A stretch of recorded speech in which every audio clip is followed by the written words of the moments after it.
And we're live. This is Rational Outlaw with Rational News. And I have my guests here. Everyone, introduce yourselves. Let's start with Constitutionalist. Constitutionalist?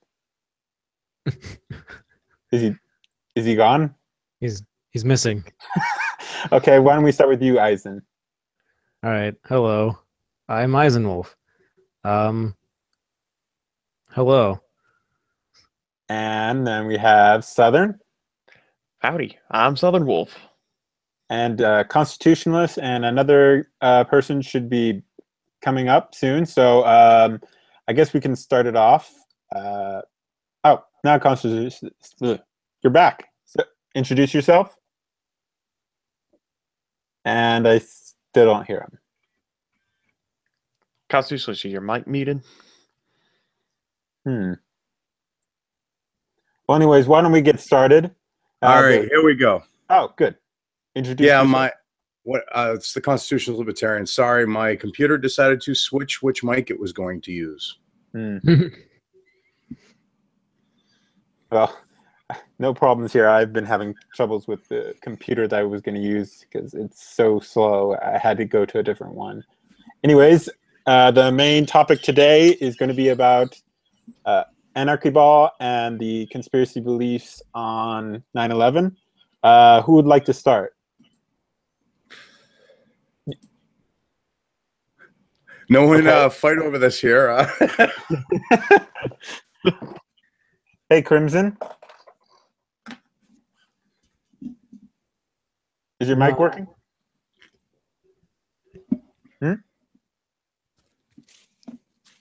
Okay, I guess we'll wait for him to get ready. Why don't you, Constitutionalist, you said you believe there might be some possibilities that the government could have been behind 9/11. Can you please explain that in a bit? Well, I don't necessarily believe like the government itself, but with what they're calling now the deep state, I'm sure that there were elements involved in it because there's just way too many things that don't line up. And in order for what happened to have happened the way it did, there had to be people on the inside, at least if not directly involved, that were at least allowing for things to happen. Oh, so you believe that there probably were terrorists, but that some people high up in the government decided not to act on the Hello there. Hi. Can anyone hear me? Yeah. Yes, we can.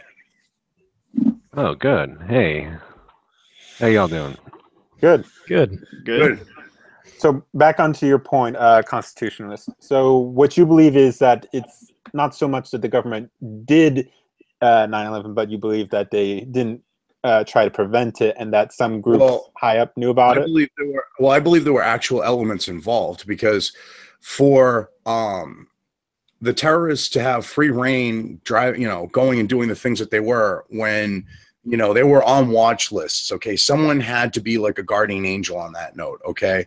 When it came to, because before September 11th, okay, they would still look at the passenger lists of flights. Okay. And they would look at that information. These were people that were flagged. All of a sudden they're all getting on planes the same day. It's just that type of situation. Then you look at the fact of no matter how you look at it, it's physically impossible for the World Trade Center towers to have fallen in their own footprint. It literally thousands of engineers and scientists and other experts have come out and said it's physically impossible to have happened the way that it did. It should have not free fallen straight down. It should have toppled over. And it's Building 7. I mean, that's another good example because Building 7, nothing hit it. No, there was no damage to it, and it just falls. Yeah. So I'm going to piggyback off of that real quick. As far as just like it falling into its own footprint. If you watch footage from multiple angles, it doesn't start collapsing where the plane hit it. it starts collapsing from the very top and crumples inside of itself. And then there's no debris left. It's just dust. So the whole thing is just so weird, so bizarre that something else happened. And that's not really deniable. What's up for debate is simply on if the government specifically did it or if it did not. Right. Well, I mean, you had to have had people somewhere involved because, I mean, there was I believe her rank was airman. She worked at the Pentagon, and she literally crawled out of the rubble and the debris where the plane impacted or supposedly impacted into the Pentagon. And she said there was absolutely no evidence of a plane impacting. And what she ended up having happen to her is she was told to keep her mouth shut, and she was given an order threatened with being prosecuted in a military tribunal if she continued talking.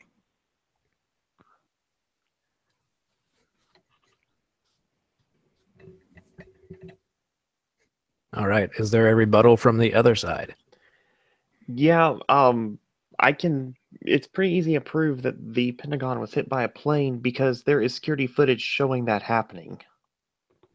There's no footage showing the plane physically impacting. Not really. There's 4 frames, and the 4 frames only show nothing and then an explosion. There's no physical proof that there's no physical shot of a plane crashing in. They go, look, nothing, boom. That's the plane impacting.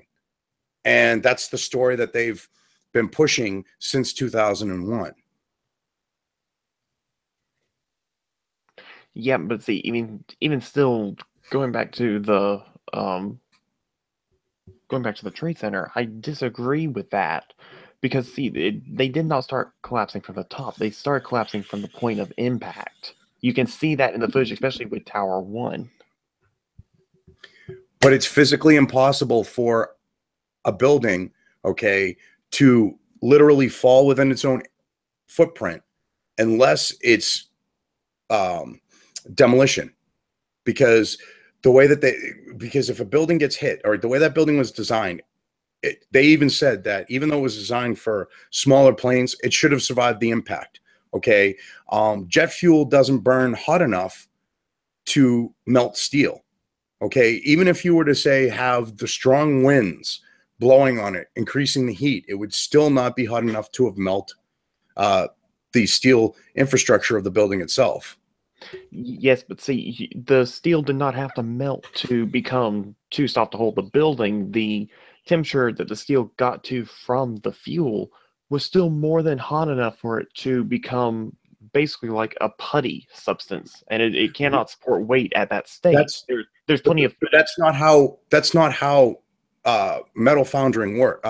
Like when you're talking about metal and heat, that's not how it works. Because I've welded, I've done metal foundry work, and it doesn't work like that. You have to get it glowing red hot, and in order for it to get that hot, you would literally need the heat of a furnace, which a furnace takes and forces compressed air against the flame to increase its intensity. So you would need those conditions in the building, and those conditions are physically impossible. Yes, but see, steel doesn't have to get that hot to be bendable. In fact, I saw a video demonstration where a guy heated steel to a temperature that was actually less than what the fuel would have gotten it to, but certainly well below the melting point. But he was able to bend the steel with just no force needed whatsoever. It just bended like putty. Yeah. And that's where you can say, well, between the impact and some of the steel beams, not all of them, but some of them being heated to the point of malleability, where they can just kind of bend a little bit. And then you can see the top of the building falling off or falling into the building or something. But then you come to the point of, but it completely collapsed all the way straight down despite being impacted in the side by a plane. And both of them fell the exact same way. Yes, but see, that's partially back to the structural design of them. The buildings were designed to not have columns in the work and living space of the buildings. The columns were pushed to the center, and used horizontal beams to hold the floors up. That's what gave them such a wide open area that gave more room to build, Right. but also caused a problem when it came to that. Actually, that design has more structural integrity than a conventional design where there's posts between the floors, because it's designed to have the weight go to the outside, and it was designed to take a plane impact. They literally designed it to take a plane impact, but when they designed it for that size plane, they over-designed it for it.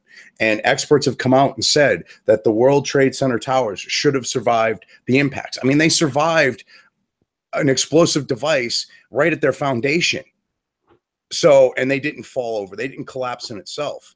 You know, neither tower collapsed in itself when that happened. And they literally took out one of the main supports of the Twin Towers when that happened in the 90s. Crimson, you got anything to add to that? Oh, well, I mean, I find the Tower 7 collapse to be very suspicious, and I think the official story has to do with the fact that there was fires being spread on top of the building, and that caused it to collapse on its own footprint, which I just find that to be absurd, because, I mean, there's been fires in Dubai and other high-rise buildings that have completely engulfed these buildings, and they didn't collapse in on themselves. I'm not talking about the Twin Towers. I'm talking about Tower 7. A lot of people don't talk about Tower 7, and the official story is that there were fires lit from debris showered down from the plane impacts that caused Tower 7 to collapse, and I just find it strange. I'm no structural engineer here, but it seems physically very strange how that happened. I do admit Tower 7 is probably the only one that seems odd to me, and just the way stuff happened with it kind of is odd. But yeah, it wasn't directly impacted. It was hit by debris. I'm sure, you know, there was a lot of you know, once those planes hit the Twin Towers, I mean, there's a lot of showering debris that it caused fires on top of the building. But for those fires to completely collapse a building, that just seems implausible to me. So I think that it's definitely up for debate, and it's very questionable. Well, not only that, I don't buy conspiracy theories too often, but I mean, I think anything should be put to scrutiny. Well, sorry, I didn't mean to interrupt there, but I was going to mention also, you can't leave out the fact that the largest leaseholder of Building 7, oh God, what's his name? He said, yes. I told them to pull it, which is a term from demolitions to blow a building. Mm-hmm. So he literally said, and he said, I told them to pull it. And like quoted on it, like at a, you know, recorded by the press saying that. I've heard about that. And he had the largest shareholder, not insurance. It was insurance, right? Didn't he have insurance in the building for? Which he literally put on right before September 11th. Like he had like an inside track. Mm-hmm. Maybe, but then there was also a suspicion too that it may have been brought down on purpose, but it was brought down on purpose so that workers trying to do rescues at the scene didn't have to worry about that building collapsing unpredictably on its own. Right, but there would have been no one in it. So what's the point of pulling the building? Well, not for anyone in the building, but for those workers at the scene around it to just go ahead and bring the building down so that they don't have to worry about it while they're at the scene of the other buildings. The other collapse sites. But that's like taking throwing out the baby and keeping the bathwater. I mean, the thing is the building was only like a 7 or 8 story building, so it wasn't like it would have caused major damage or major injury. They could have, you know, cleared it.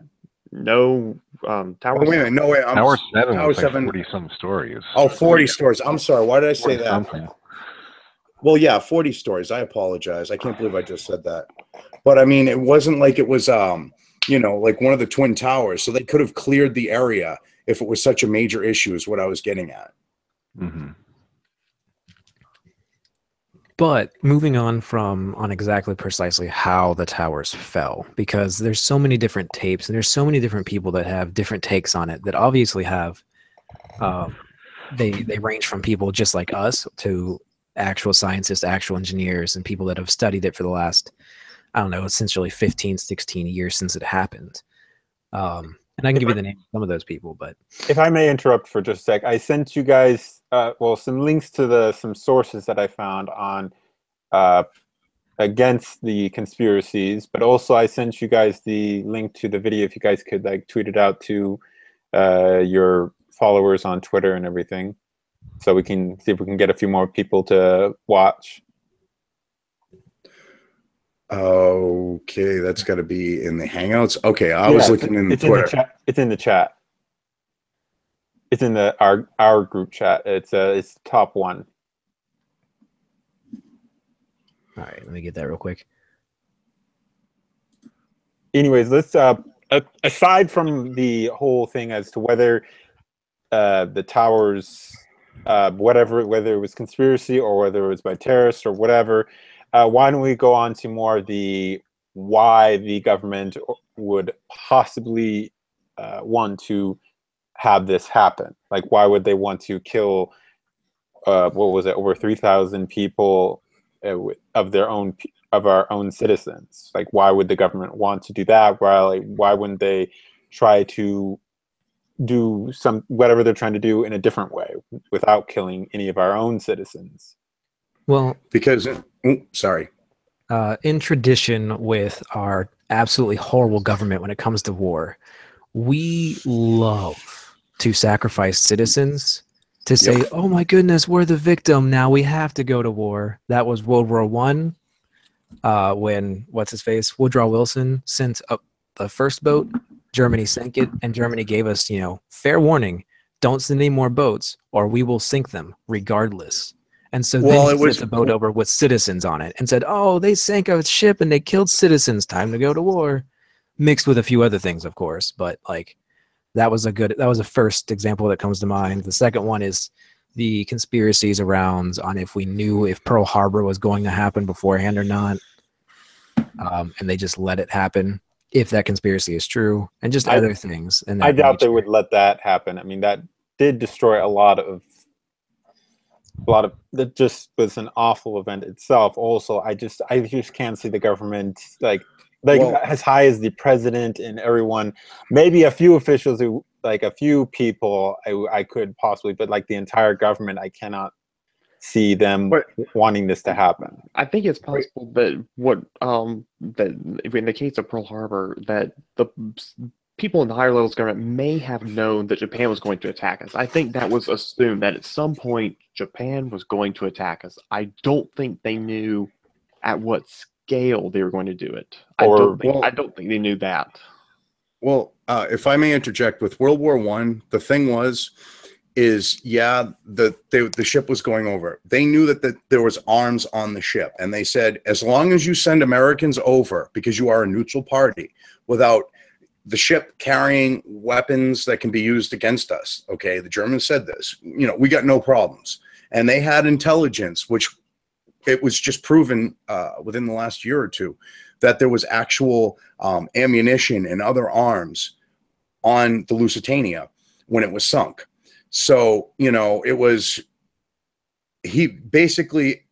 Roosevelt was kind of playing this game of, well, what they don't know won't hurt them. So he kind of actually hoped, I think, that if something happened, he would have the battle cry to get us into World War One. With World War II, we actually kind of started a war with Japan first because we declared economic warfare against them.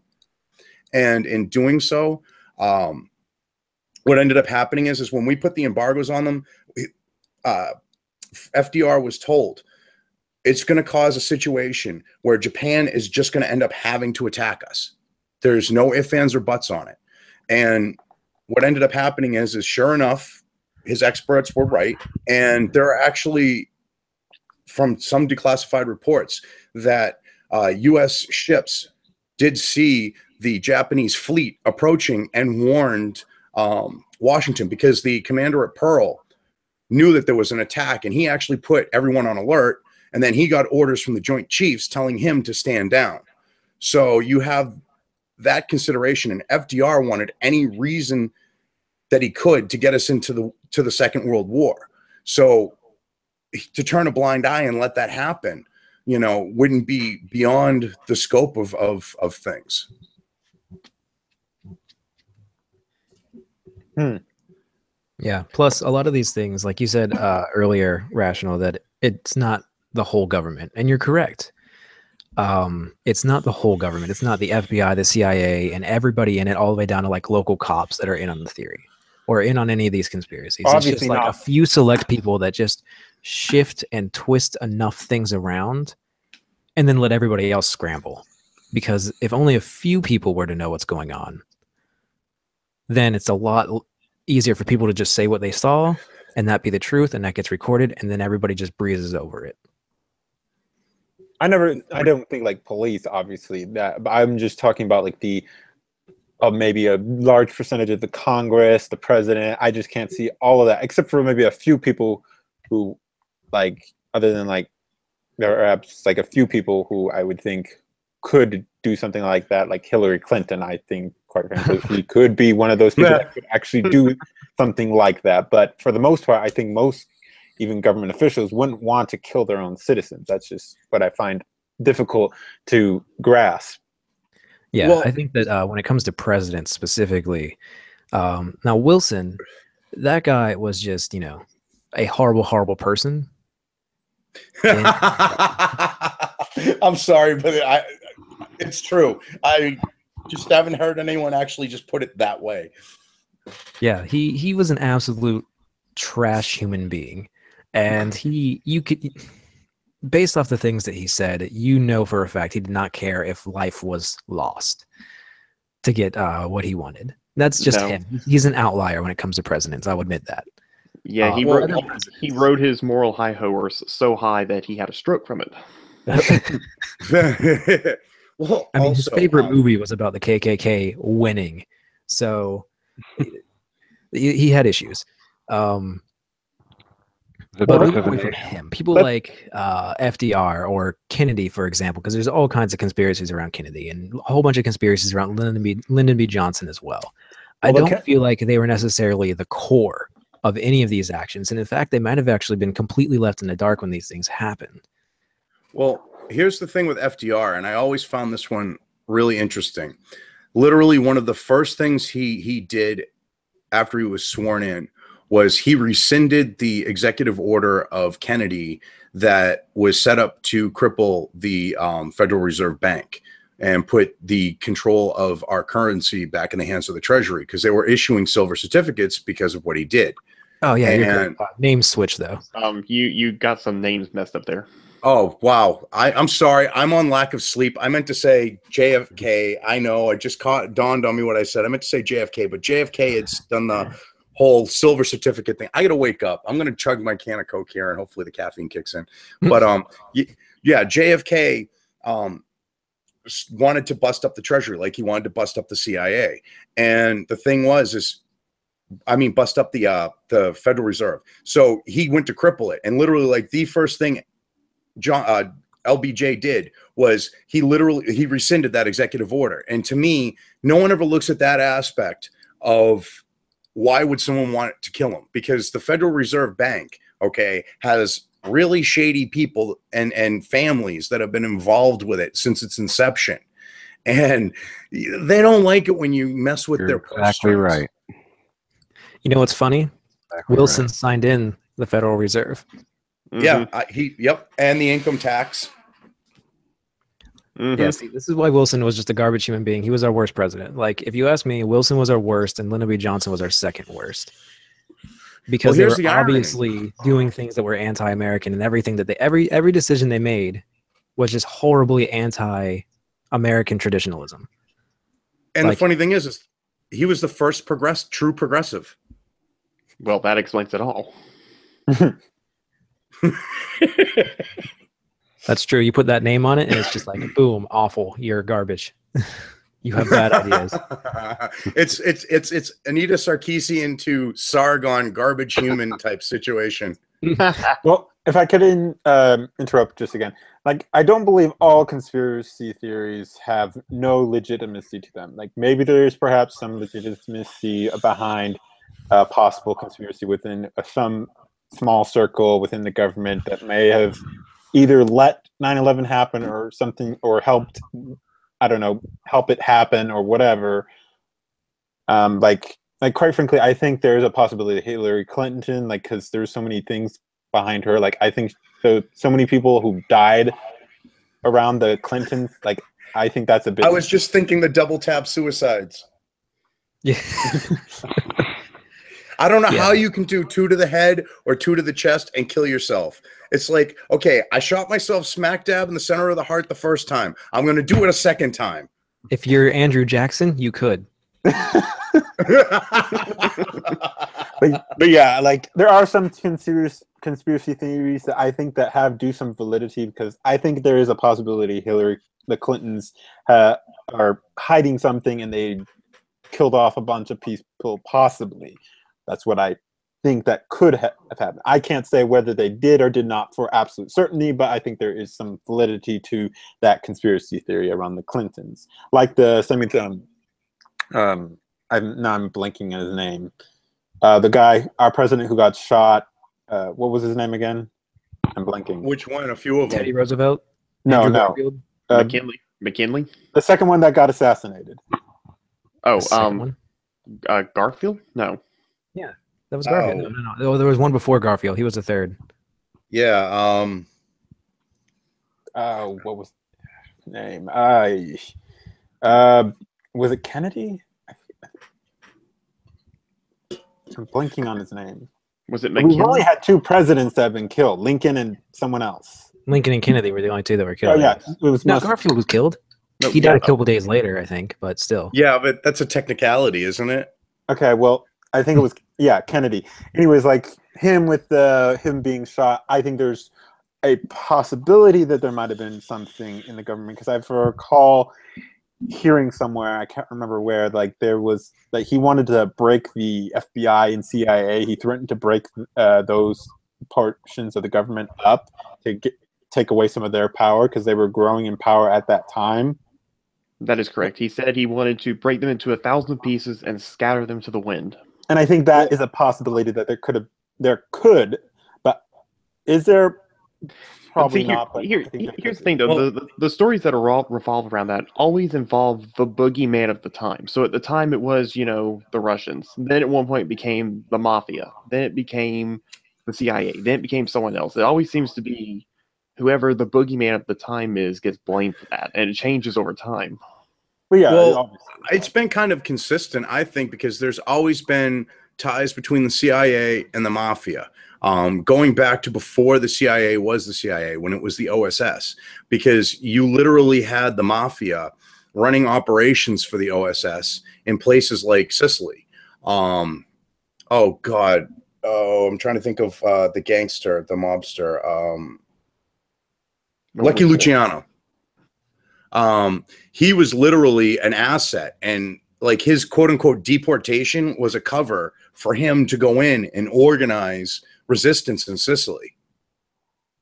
Mm-hmm. So, I mean, to say that, there's no possible, because I mean, literally the CIA has been involved with organized crime its whole existence. I mean, it literally was involved in the cocaine epidemic in the 80s with crack cocaine and just powder cocaine. You need to have criminal ties in order to get that stuff out on the streets. It's not like you're going to have a CIA agent going, yeah, what do you need, an 8-ball? I mean, it don't work like that. So you have to have those criminal ties. I mean, I would try to question that, except I also know the CIA funded jihadists in Afghanistan to fight the Russians. So honestly, I wouldn't have much ground to stand on to try to refute that. Yeah, when it comes to not our government as a whole, but our organizations, all the ones that were made post 1900, those are the ones that have most of the shady nonsense crap that just kind of does their own thing. They also tend to be tied to 1 or 2 senators that just, have something they want to do. Well, I mean, the FBI was Hoover's baby, just all the way through. Yeah, I don't really care for Hoover either. But what's funny is Hoover, even though he did exploit the FBI for his own advantage, deep down at his core, he was an American, and what limited him on certain things he did was that fact that he valued what being an American was. So he didn't use the organization for criminal purposes. He might have used it for political and other levels of and types of say leverage and collateral, but the organization actually like fought crime. It actually stopped, you know, like criminal activity. Now it kind of participates with it. I mean, look at the FBI agent and the other guy there that were involved in the Silk Road. Okay, they're trying to cover up the fact that those guys literally were siphoning millions of dollars out of the Silk Road.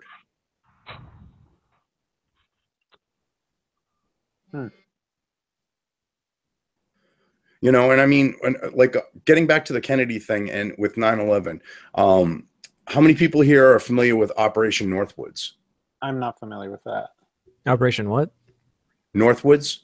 Northwoods? Not off the name. Operation Northwoods was a plan that was given to Kennedy by the Joint Chiefs of Staff.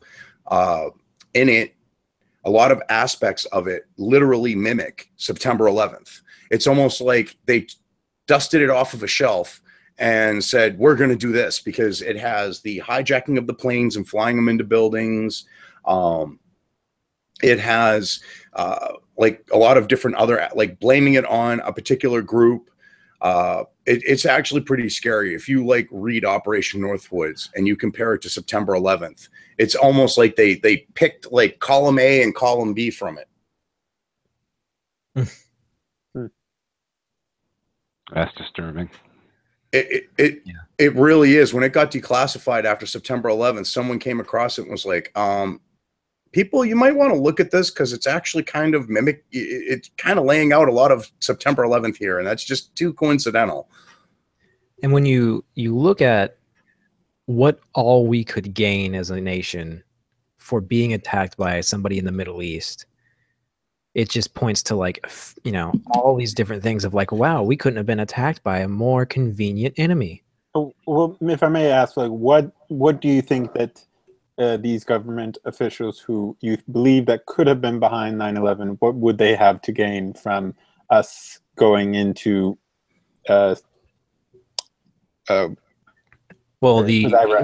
like Iraq, Afghanistan, all those places, the individuals that may have actually done stuff, if they're still alive, because they probably were killed off, like saying that let's say the conspiracy theory is completely true.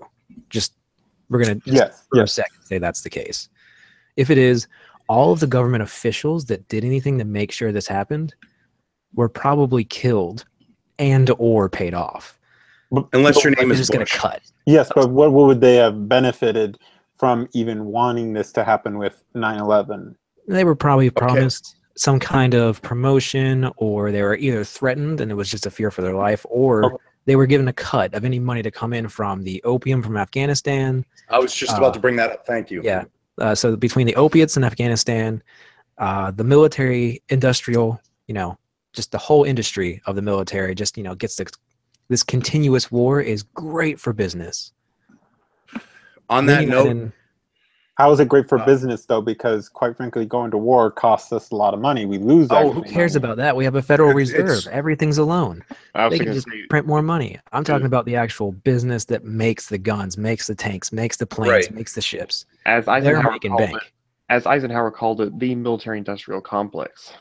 Yeah. Well, not only that. Okay, a good example of this would be prior to Vietnam. Okay, Bell Helicopter was about to go belly up, okay, and Bank of Boston, okay, basically who had friends in high places, including the White House. What they did is they, you know, had either knowledge that they were going to ramp things up with the, you know, false flag of Gulf of Tonkin, you know, Tonkin, not necessarily knowing that actual part, but they might have known that they were going to ramp things up and use some excuse for it. They bought into Bell Helicopter right before that happened, and they made a killing. And that's an understatement. I mean, they made so much money because the Huey was a staple, not only from Vietnam, well into the 80s. I mean, the Marine Corps still uses the Huey. Yeah. So like, that's just a specific example, but like of what I was saying. But so there's the opium in Afghanistan. There's just all the different, you know, tank makers, the helicopter makers, the people that make all the big giant ships, like everything from the military tugboats to submarines to aircraft carriers. They're all just continuously making money. And those aren't lots and lots and lots of businesses. That's a couple businesses. Really, and then you got to own all of them. Then you got to include the bureaucrats that work for the government, because I have family who's worked for the Department of Defense and stuff like that, and they employ a lot of people. So those people want, you know, it's job security. I mean, my own family who worked for the DoD, they had no problems with us being, you know, like during the 80s with the Cold War, like psychotically arming ourselves and stuff like that, because it meant that they had job security. Plus, if there is an external enemy or an external threat at all times, the government can get away with doing more things to erode our personal freedoms, because it's a measure of A, safety, and B, who's the real bad guy? Your own government keeping you safe, or these guys who want to blow you up? And so, right, which basically war and peace and freedom and slavery, or however pretty much. Yeah, and it does tie into that quote. That's true. But like, that's only all assuming that 9/11 was at least partially an inside job. Okay, just to clarify. So do you, both of you, Eisenwith and Constitutionalist, you believe that it could be partially done by the government, or partially somehow the government was involved? Some portions of high up people in a small group of them could have been behind it, correct? Well, yeah. I mean, not necessarily a small group, because when you're talking, say, an organization like the CIA, something like that's I'm talking about like more high up people, not like the entire Congress or the right. No. I understand. If you just let me finish, because you have within the CIA, each group has it's not a unified organization like people would think. So each group has their own objective. Now, if they get something out of the deal, they might not, you know, it's not like you have, like, say, 4 people dictating. It might be compartmentalized, and this group is looking, well, if we take part in it, okay, we're going to get what we want. Which, say, a good example would be like the whole situation with Afghanistan, because Al Qaeda had literally wiped out opium production there. So the group in the CIA that, say, funds the black budget, military actions and stuff like that, they might not say no the full extent of what's going on, but they might be keyed in, and they're told, well, if you go along with this, okay, and you do your part, even though you don't know the big picture, okay, we're going to open up this situation for you where you're going to now have your environment, you're basically your endless ATM of opium. Okay, so I understand.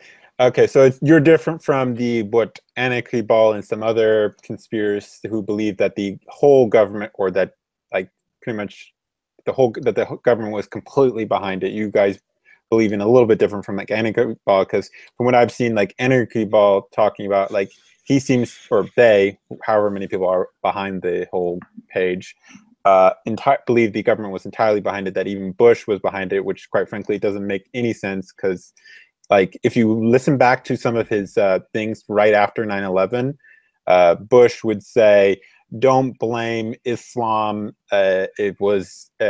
Islam is a religion of peace and all that. Like, that was the first time we actually started getting into the whole Islam is a religion of peace. Like, actually, I hate to interrupt you there, but I mean, I'm in my 40s, and I've been hearing that BS, honestly, since political correctness was kicking in the 80s and into the 90s. And they would use the American example of these, you know, cigarette smoking, alcohol drinking Muslims, which don't follow the true teachings as their examples. Okay, maybe I'm wrong there. But anyways, what I'm trying to get at is the fact that if Bush was, like, behind it, like Anarchyball seems to think, why would he call it them a religion of peace? Because if he truly wanted for us to go to war and everything, I don't think he would say it's a religion of peace, don't blame all Muslims. Like, that would not make sense for Bush to say that if he was truly behind the whole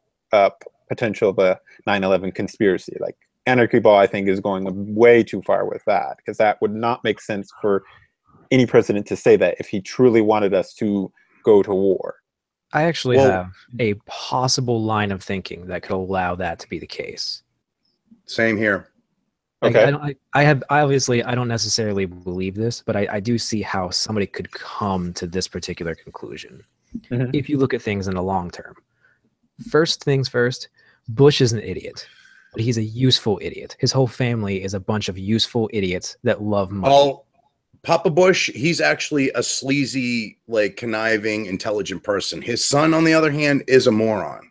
Both the sons are kind of morons. Okay, Jeb. Yeah, I didn't know we were dragging Jeb into this. Jeb's gonna be the next president. Don't forget the exclamation point. Jeb. But Bush Jr. in particular is a very useful idiot.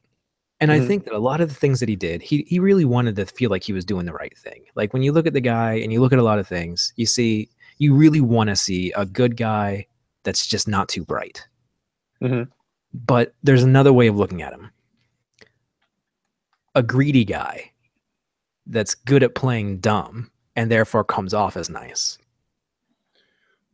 And so when you look at that and you have this idea that obviously his family makes a lot of money from oil, but they don't just make it off the Texas oil mines. They're just involved in all of the oil industries in general. Oh yeah, but if you look back, that we would have no oil from going into war into Iraq because Iraq has very little oil. Yeah, Iraq has more oil than some other areas. So I mean, it was still strategic. But the thing is with the whole situation, okay, you got to look at who was his right-hand man on the note of vice president and then who's right behind him, okay? I mean, you literally have two people that were like, minions of his father, for lack of a better way of putting it. I mean, Rumsfeld and Cheney were literally, his father's minions. And his father has been involved in covert intelligence in the CIA going back to the 1960s. And this was proven. He was actually part of Bay of Pigs. And he had a front company called Zapata Oil. And it was basically going to run the logistics. And what they were going to do is they were quote unquote exploring off the Cuban coast for oil. Okay. And basically his ships were going to land equipment on the shores of Cuba with the Bay of Pigs invasion. So when Kennedy kind of threw a wrench into that whole plan, he pissed off like Bush and a bunch of the other people in the CIA as well, because this is what has always got me about Papa Bush. He's the only person alive, okay, at the time of JFK's assassination that cannot remember where he was. Ask anyone where they were when JFK was shot, and they can tell you that was alive. Okay, he can't remember. But then, and if you can go look for this picture, it's pretty freaking scary. It's George Herbert Walker Bush standing on the Texas Book Depository's front steps with a shit-eating grin on his face that looks like, yeah, we got the bastard. That's interesting. I've never heard that. Well, anyways, back to Eisenhower's explanation. Why do you think that Anarchyball would think that Bush was potentially could be behind 9/11? Gentlemen, I hate to interrupt, but I do have to get going. I have work in the morning. But I do thank you for having me on. And maybe next time I'll be able to do an article with you guys. It's very interesting to hear, though, but I got to bow out. All right. Kind of half nodding off here. Good night, everybody. Good night. You have a good night. Night. Night. All right. So where I was headed was the whole Islam as a religion of peace thing is a long-term game. It is. I'm sorry, I went off on a tangent, and I just wanted to interject this in real quick. And I meant to say it.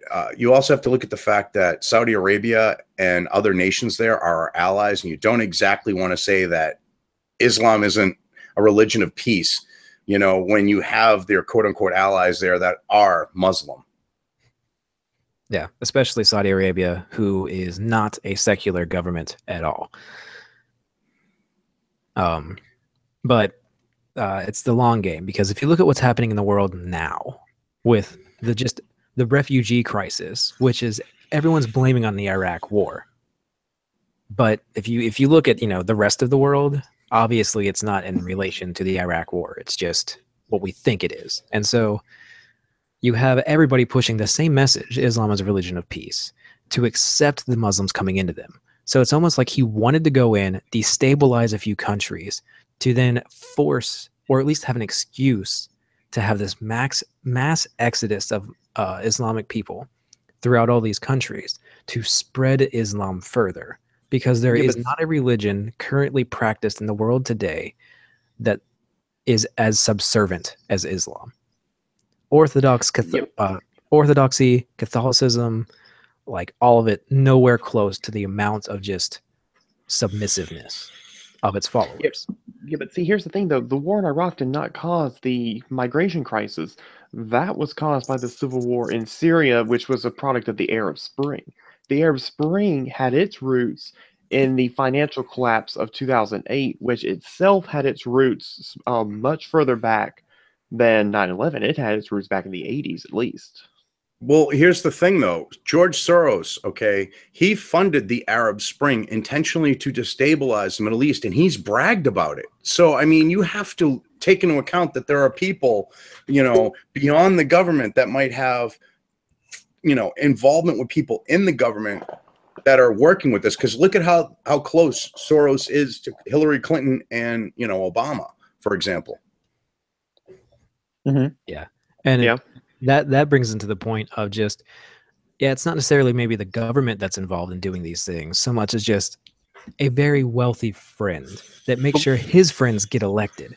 So you think it also could be possibly as like people, the very, very rich, like George Soros, that they make connections with certain high up people in the government, and that could be also a potential thing that has caused major events like possibly 9/11 and other conspiracy theory. Yeah, I feel like that could have happened regardless, and if we have the current government we have or any government at all, it could have happened. With when you have people that are just so powerful as an individual, where they're practically nations in of themselves. And Soros is just a small example, really. There's plenty of people that have a lot more wealth and a lot more sway than him. He's practically a puppet himself. Right. No, I understand that, but I'm just saying, because he's like a front man for it. So he was just a good example to cite. I mean, and another thing you have to look at is, like, say with the Bilderberg group, for example, okay, those types of people, their end goal is this idea of open borders and globalism. And the only way that you can really open up the borders is to destabilize a nation. And the United States has been going through this destabilization far longer than, say, the war on terror. Because, I mean, in the 80s, when you kind of turned a blind eye and opened up the border, okay, which is basically when the early 80s came around, they started getting laxed on immigration enforcement and border patrolling and things like that, especially like as we got into the late 80s into Clinton and that. So you had this influx of just unskilled, low education people to basically, that was our idea of what they're doing in Europe. Okay, we just didn't get the violent jihadis, thank God. I mean, we got some La Raza people, but they're not really that violent, we got mostly people from Mexico who are just very poor, not low education, and they tend to vote more Democrat, and so they tend to be more socialist in views, and so that gives Democrats more power within the government because they have more potential voters. But it's more than just that, because you got to look at the economics of it as well. Because even though they try to claim that these illegals that are coming here can't collect, say, welfare or any other assistance, that's a complete crock. That's been proven a complete crock. Oh yeah, I know. They just try to say that because what it is it's about taxing the system, because that's another way of destabilizing the country. So that's what they're here. Because if you look at what's going on in Europe, they just one of these migrant immigrants or refugees or whatever they're being called these days in Germany, he's literally clearing $35,000 a month from the German government. Between all of his kids and his wives, they're paying for his wives, plural. Okay, and he's getting $35,000 US from the German government each and every month. tell me that's how if you're paying out that kind of money, how is that not going to destabilize a nation when you look at the earning population, okay, the population that actually pays in on taxes? It's getting older and older and smaller and smaller. So you're putting more of a burden on the government and destabilizing it through economics as well. But what would be the point of wanting to destabilize all the governments through economic means when that would just hurt everyone? It wouldn't just hurt the poor or because the people on the top really aren't going to end up getting hurt financially, because they've looked at it this way. They'll invest in commodities that are going to weather, say, an economic issue. So like the idea of when we were on a gold standard, okay, the gold standard kept us from rampant inflation. It kept us from being able to have the economy tanked on us, because the value of gold is relative to, you know, what your currency would be when you run on a gold standard. It gives money objective value. Exactly.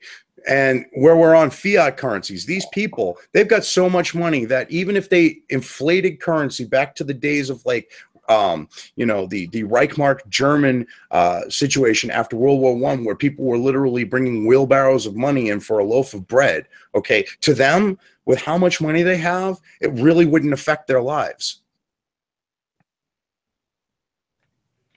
Yeah, plus it's the whole thing of like, if you believe in anything even close to the idea of a one world government or the New World Order, of whatever you want to call it, to whatever extreme limit you want to give it, it also is just simply, if all of the major governments are able to collapse due to destabilization, lack of nationality or national you know, heritage, as well as economically just, you know, crap out, then that moves in to allow more international conglomerates to kind of just take over, ease everyone's pains, and now they're the heroes. Well, see, on this idea, a lot of people don't know the history of, like, say, the League of Nations or the UN. The idea, like, and this has actually come out, okay, with both of them. And one reason why the League of Nations failed is they let the cat out of the bag too early. The League of Nations, the intent was, they tried to claim to get nations in. They said, oh, we'll use it to prevent future wars. Okay. And then shortly after they said, yeah, but you know, we would really like to eventually become, you know, a global government. And like, you know, all these countries that just went through the wars were like, wait a minute. And people in the US were like, no. Okay. Back then, the country more lived by the New Hampshire motto than just New Hampshire. I mean, live free or die. So they were like, not happening. And then after World War II, they tried the same exact thing, but they managed to get it to stick and stick around. And the UN's intention was always to become a global government. So to me, if you want to have your nation have its sovereignty remain intact and have its own idea of what it should be doing and you know, self-governance, whatever, then you should be looking at that fact and say, maybe we should get out of the UN, because that was the idea of it. Well, why don't we close off with some articles, maybe like one or two, and we can then end the stream since it's getting late. Yeah, that works for me. That works. I think I'll save mine for next week, because I think it'd be a little bit more appropriate for then if why y'all want to share yours. Okay. I think I have something. Let me just bring something up. Well, there was something that I was going to do. It's more on a crowdsourcing thing, but with the idea of where we're talking about, you know, like the CIA and stuff like that. There's actually a new company that's doing a crowdsource on a phone that's actually Android or iOS free. It's going to run Linux. It has physical shut like kill switches for your microphone, your GPS, your Wi-Fi. And basically the idea is I was, you know, looking at this and I'm thinking this would be something that should get out there, because you look at the fact of how, you know, not only can Google and Apple spy on you, but the government has the ability, because of, you know, what they've passed, that, you know, Google and Apple have to make it so that they can access your phone anytime they want to. And this allows you to protect yourself. So, I mean, that was one thing I was looking, at, and I was going to say I just wanted to at least mention it, because I think that's a really cool idea. But the site is purl.sm, and it's worth checking out. I mean, it's Purism that uses a Linux-based operating system called PureOS. Sure, I've heard of that. All right, before you go, Southern, I just have a quick article we can just go over if you have just a few minutes. Yeah. Sure. Okay, let me share it in the chat. It's about President Obama and Germany and all that. And then we'll just go through this, and then we'll quit. Are you talking the chat over on YouTube or the chat here? The chat here. You guys got it? Yes. So I'm going to see if I can screen share it. All right, let me bring it up. Okay, Obama is back on the campaign trail in Germany, or at least his face is. Barack Obama was on his final overseas trip as U.S. president last November, with the wounds of Donald Trump's victory still fresh when he ad-libbed an unusual endorsement for his host, German Chancellor Angela Merkel. If I were German, had to vote, I'd support her, Obama said, as Merkel stood by his side at a news conference in Berlin. I don't know if that helps or hurts. Anyways, what it seemed like he was putting up for, like, if he had to vote for anyone, he would vote for Angela Merkel, and which, quite frankly, that kind of seems like something he would say and do and all that. What do you guys think? Oh, totally. Like, he and Merkel are just could have been brother and sister ideologically. Yeah, not only that, they seem to be working on like the same inner circles. On the note of, say, the higher levels and echelons of, say, the globalist community, like say Bilderberg Group, for example. Sorry about that. It was something. Continue. So, well, I was just going to say, I mean, you look at their, they basically know the same people within those inner circles of the global elites. And if you're in those inner circles, you know each other and you're kind of pushing for the same agenda is what I'm getting at. Because look at how Obama, oops, sorry, I just wanted to say real quick, look at how Obama, with the, trying to bring in all the quote unquote refugees, okay, kind of pulling his own little Merkel. Oh yeah, Obama, Merkel, the whole lot of them all ideologically fit into the same sort of globalist pattern that you see. They come from technically different sides of the political spectrum. Angela Merkel coming technically from the center right, although that could easily be disputed, and Obama coming from the left. I'm sorry. I'm trying not to laugh. Every time I hear that about her, I literally, like, it's like, like the kid in class and you're trying not to laugh at something the teacher said. It's like, well, remember, Germany has some problems. So center right in Germany would be far left in the U.S. Yeah, that's true too. I mean, I hate to say it, but the mentality that, say that, the United States and other members of the Allies had with Germany, okay, how we treated them and how we like fucked with their heads. I mean, we completely screwed them up. And I feel bad about it. I mean, it's not even like, I was directly responsible or any one of my relatives were directly responsible with this mentality that they had. But you just look at what we did with this whole creating the German guilt thing, for example. The German guilt complex. I mean, I look at it and I go, oh my God. And I've known Germans that have come here because, like, friends of my family or whatever were stationed in Germany, met German women and came back. And you just look and it's like, even though they've come out of that culture and they're, say, here, the German guilt complex remains. Mm-hmm. Mm-hmm. Yeah. it's like cultist type levels of like brainwashing. Oh yeah, like their country is completely brainwashed to have that guilt because of after the Holocaust, and she's probably the worst of the leaders to have, because since she, like, if you watch a video, you'll see like her throwing away a German flag that was being like waved by one of the politicians up on stage, and like she took it away from him and like threw it like away or whatever, and like she, like, I think she actually hates her country, quite frankly. I don't think she.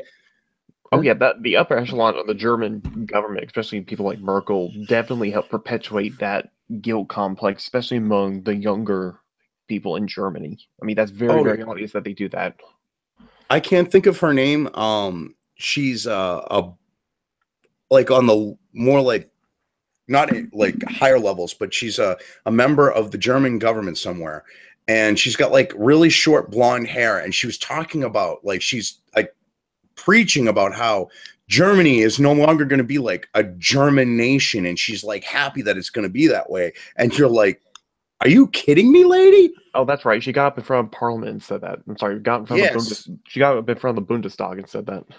What the hell is her name? I don't know, but I know who you're talking about. Yeah, I saw that video too. It was just ridiculous. I honestly think, like, you know, with all the shrinks in California, okay, now if we at least took the decent ones, because we'll leave the whack jobs in California, the whack job therapists, okay? Okay, so now that we're left with 2 therapists, what do you want to do with them? Okay, I was thinking there might be a few more, but because how many California has? I was going to say we should send them to Germany and deprogram these people. Because they need to be deprogrammed. We need to say, look, okay, our ancestors did you wrong. Okay, we had undue influence and control over your government and your educational system, and we indoctrinated you into believing that you're the world's biggest pieces of shit. Okay, that was what your great-grandfather's generation may have been, but you're not them. You need to get over this guilt and move on, because otherwise it's just going to keep getting worse and worse and worse. And you're going to have one last German going, oh shit, I'm the only one left. Everyone else is like from, you know, a Middle Eastern country or Africa or whatever. Fuck me, I'm screwed. Or dead. No, that too. I mean, you know, you would think with all the trucks of peace, you know, Merkel might get a clue. As I've said before, I think, I don't know if I said it on a stream, I don't think anyone in Europe is going to wake up fully until, if it is at all happens, a high up government official would have to die from an Islamic attack, or a kind of 9/11 sized attack would have to happen in Europe. That's the only way I think that the majority of the people of Europe would finally actually wake up and actually demand for their government to do something. And even then, though, it all depends on the country, though. I mean, yeah, true. I mean, a country like France or Germany is just so spineless that I'm not even sure that would do anything. You know, it's funny. I could honestly see, say, someplace like Norway. All right, them, for whatever reason, and they're the most cordial, friendly, you know, personable people you'd ever want to meet. But I could picture Norway being one of those countries going, you know, no, enough. Okay. And I think it's because even though, you know, they're like part of the EU and they've, you know, been freely traveling through Europe before that point, they've managed to hold on to their national identity. It's kind of like Poland with them coming into the EU. I mean, look at what they did to say, screw you to Merkel. And I love this one. Oh, you want us to take in these refugees? How about $1 billion in reparations, please? No, yeah, right. It's $1 trillion. I think you're talking about $1 trillion. And yeah, Poland. But also, Norway is not part of the EU. Well, they have EU, like, they're part, but they're not part. I believe they are part of the Schengen area, but they are not part of the EU. Like, they have all the perks of the EU, but none of the downfalls, which is one of those things, because they fought, because, like, they wanted them to become part of the EU, and they said, no. And I think the EU was like, look, all right, we'll give you all the perks and you know, all the benefits, and I think eventually they hoped that they could drag in Norway, but it's managed to hold on and keep its identity. And I think that's... So basically Norway is Puerto Rico. kind of to the EU, except they're wealthier, and it snows like most of the year. Finland is like that too. Although they're part of the EU, they also definitely still think for themselves when it comes to their own affairs. I mean, that's one thing. Like over the years, I've gotten to know a lot of Greeks that have come over from Greece, and you look at how proud they are and how hardworking. Like when they come here, okay, the type of Greek that comes here, okay, they're this type that's going to bust their ass and make bank, and their goal, okay, traditionally has been, well, I'm going to get to my retirement age. I'm then going to go back to Greece and I'm going to live high off the hog, because you could go back, and be okay. You didn't have to be wealthy or rich, and you could live well there. Now, a lot of them are retiring to Florida because they know if they go back to Greece, they're piss poor. Mm-hmm. Well, I think we're going to have to close this stream for the night. Is that good for everyone? Yeah, it works for me. Works for me. I hope we can go through your articles next week, Southern. I'm going to try and see if we can set up a different time and day in which would work better for everyone. Since it is late in the day, I want to try to see if we can get one a bit earlier. So if you guys could message me your schedule throughout the week, and I'll see if I can get a better time for everyone. Yeah, that shouldn't be a problem. That sounds good. All right. Bye, everyone. All right.